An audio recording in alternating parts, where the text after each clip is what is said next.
In today's video, I'm going to be discussing the best time to take Social Security. That's the focus of this video. Let's get into it and talk through all the details. Alright, now first off, before we do, full disclaimer, I cannot give personalized advice here in this short video, simply because everybody's situation is very, very different. What may be a perfect solution for one person is probably not going to be the perfect solution for somebody else. Therefore, I will be giving you some very important information you want to consider when it comes down to filing for your very important Social Security benefit, so you can maximize your monthly income and maximize your lifetime earnings. At the end of the day, that is the goal with Social Security, maximizing as much money as you can possibly get out of the program, because remember, they had no problem taking money from you basically your entire life through payroll taxes. Now, it's time for you to get a bunch of that money back, hopefully a whole lot more, and hopefully I can help you here in this video, pointing out some key details that you want to know about this. Alright, so with that being said, let's talk through the details. Now again, I want to point this out as well.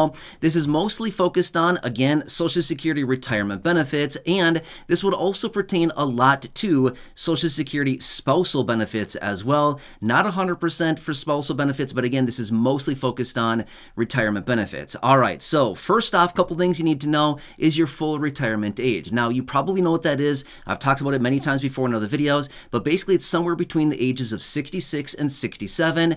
If you were born basically between the years of 1954 and 1960, if you were born in 1960 or after, your full retirement age as of right now is 67, unless lawmakers change that, but that's what it is as of right now, okay? So you need to know what your full retirement age is. Now, there's a couple things you need to take into consideration, okay? So remember this much as well. You probably already know this, but again, I need to lay the groundwork on all of this so you can take all this into consideration. For every month that you claim benefits prior to your full retirement age, okay? Every month, benefits will be reduced by 0.05% for the first 36 months, and any time beyond 36 months of claiming benefits prior to your full retirement age, then your benefits will be reduced by 0.05%, okay? Take all that in consideration. So every month that you wait to file for your benefit, you're actually banking more money, okay? Your benefit is going up a little teeny tiny bit more. For example, if your full retirement age is the age of 67 and you claim your benefit at the age of 62, you're going to be seeing a permanent 30% reduction to your benefit forever, for the rest of your life. That's massive, okay? Now again, I'm not here to persuade people. I'm just simply saying, take all of this into consideration if you can, okay? Now next, remember this much as well. For every 1 month that you wait after your full retirement age to claim your Social Security benefit, your benefits will increase by 0.667%, or 2/3 for every 1 month that you wait after your full retirement age. Sounds pretty cool, right? So that's another really nice bonus there as well, which, by the way, that translates into 8% a year for if you wait 1 year after your full retirement age, you just locked in an additional 8%, and that's not even the COLA. The COLA would be above and beyond that on top of that as well, okay?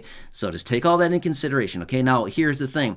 If you file for your benefit right at your full retirement age, no reduction and no additional benefit either. You just get your full benefit at that time, okay? Your full benefit age benefit check, okay? So that's what you want to take into consideration. Now, here's what I want to point out as well, okay? What is the best time? What is the best age to claim Social Security? Now, this is a question, believe it or not, that a lot of people want to know. What is the best age? Well, like I said at the beginning of this video, everybody's situation is different, okay? For somebody, for one person, it's going to be very, very different, okay? You got to take a lot of factors into consideration when it comes down to figuring out what is your best age to file for benefits, okay?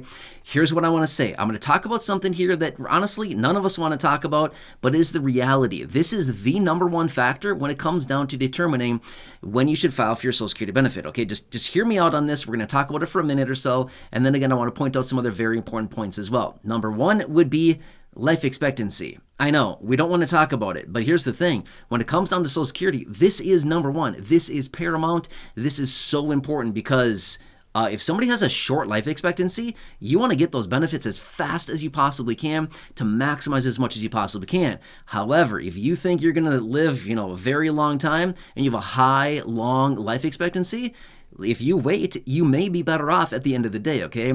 Let me point out a couple other things here as well.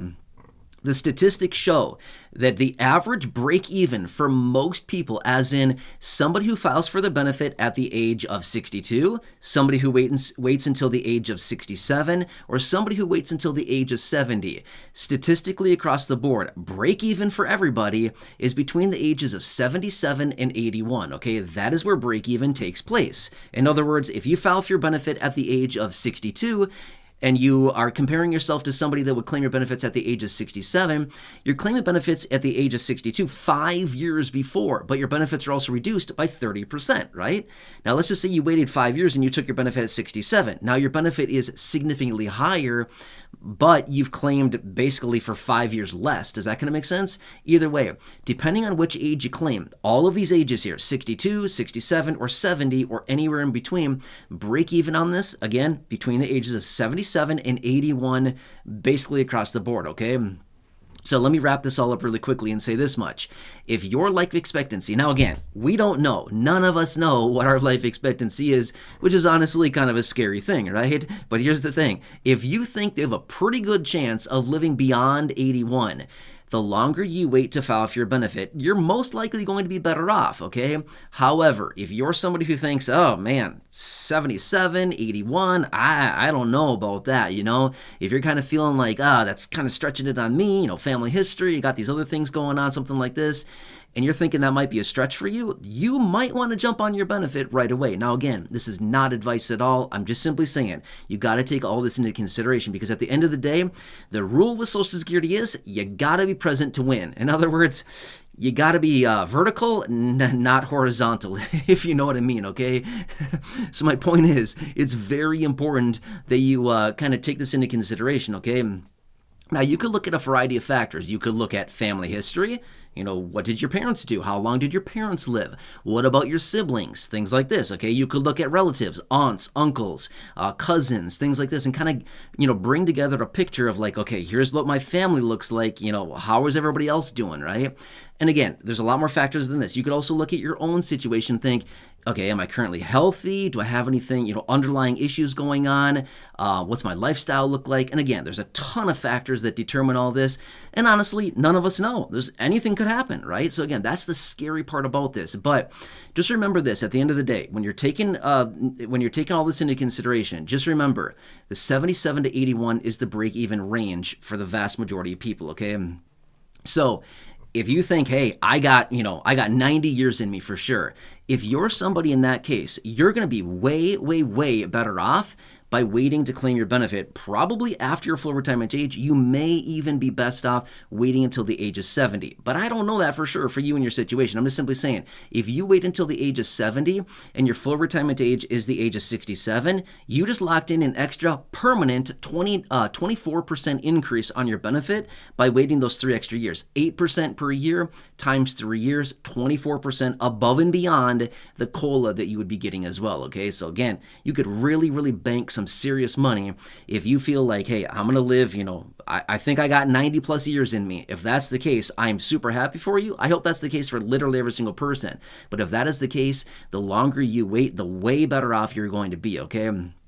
In fact, I had a separate video out, I don't know, probably a few months ago already now, where I broke down the details of exactly how much somebody would get at the age of 60, if they claimed at the age of 62, if they claimed at the age of 67, and if they claimed at the age of 70, and they lived until 90.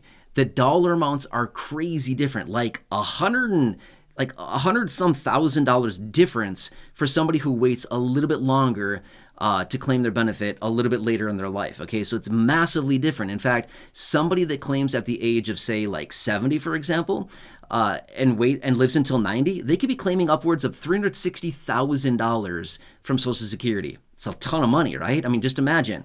$360,000 out of your mailbox. That's a ton of money. Now, again, obviously a lot of factors around that, as in your benefit amount and stuff like that. But again, just take all that into consideration, okay? So this is what I want to share with you, okay? So again, this is, there's not a one-size-fits-all. That is the really tough part about Social Security. I'm going to give you the answer that all of us dislike the most. Well, it depends, all right? Are you like me? When you ask somebody a question, they say, well, It depends. I'm just like, oh, come on, seriously, give me a better answer than that. But unfortunately, with Social Security, it is literally, it depends. It really depends on a variety of factors and a bunch of things like that, okay? But anyway, I hope this helps you to better understand a little bit about this, and what you might want to take into consideration when it comes down to filing for your Social Security benefit. Okay, now obviously, if there are some of you out there that are maybe 60, 62, 63, something like this, and you're currently receiving SSDI, Social Security Disability and benefits, well then there's some strategies around that. You'd be better off holding on to your SSDI versus filing for a retirement benefit because you get paid out higher. Okay, but again, there's a ton of strategies around this. Either way, I'm going to leave it at this for now. If you have any questions on this, let me know. Otherwise, I can always come back and make another dedicated video about this and follow up to this video. But if I sit here and go through all the details here in this one, honestly, we're going to be here for a while. There's a lot to talk about when it comes down to this. But mainly, I wanted to point out, we got to talk about life expectancy. That is literally what it all comes down to. You can file as early as 62. There's no point in waiting after the age of 70. So you got basically an 8-year window right there, 62 to 70. File somewhere within there. And yeah, kind of depends on your situation, okay? Now, again, we could also talk about, well, are you working? Are you not working? What's your retirement accounts look like? Do you have a bunch of money stashed away? Do you have investment accounts? Do you have a home that's paid off? And again, there's a ton of other details about it. I could follow up on all this. Let me know what I can do for you. I'm here for you in any way that I can be. As always, please subscribe down below if you haven't done so yet. Share the video with your friends on my social media, and go back and check out any of the other thousands of videos here on the channel, including the ones that I have in the video library, thousands of them there, and the ones I've hand-selected for you down below in the description or at the top of the comment section. And until next time, enjoy your day, take care, have a good one, and I'll catch you again later in the next